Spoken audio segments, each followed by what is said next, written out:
Hi, I'm Edwin, founder of SayCel, a small ISP in Central America. I'm here to talk to you guys about manners. And I'm not talking about bad manners like picking your nose or talking on the phone at a movie theater. I'm talking about manners, mutually agreed norms for routing security. I know, super nerdy, but very important because we all use the internet every single day. So, what is manners? It's a series of practices that network providers, even small ones like ourselves, can do to make the internet just a bit more secure.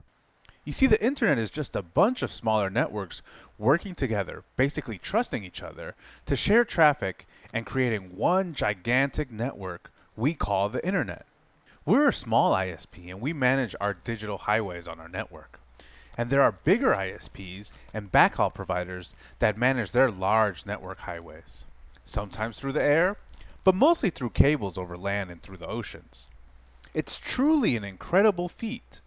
We are able to get a digital packet from your phone all the way across the world in a matter of seconds. Yet there's no real map that tells us that the packet should go this route or that route, or where the final destination is. Instead, internet service providers tell their neighbors the best path to get to their final destinations.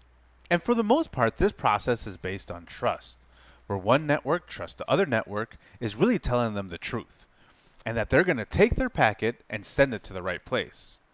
But what happens when an ISP makes a mistake? What happens if there's a pirate ISP, or a fake ISP, or hackers want to capture your packets and use your information? These are some of the problems MANRS tries to take care of. Like route hijacking. That's when an attacker tries to impersonate a real internet service provider.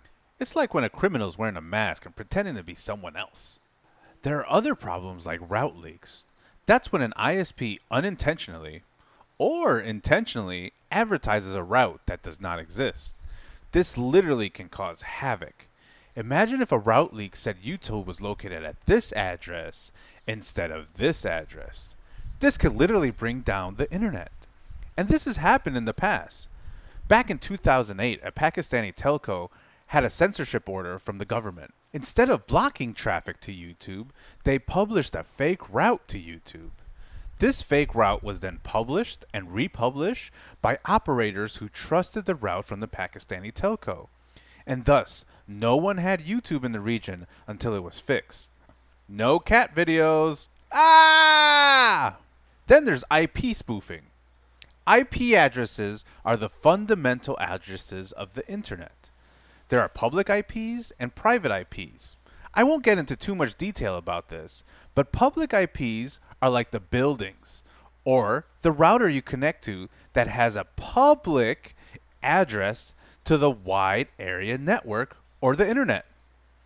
Private IPs are like the apartment numbers inside the building or the IP of your computer or your cell phone when you're connected to your home router. IP spoofing is when someone pretends that they have an IP address that they really don't.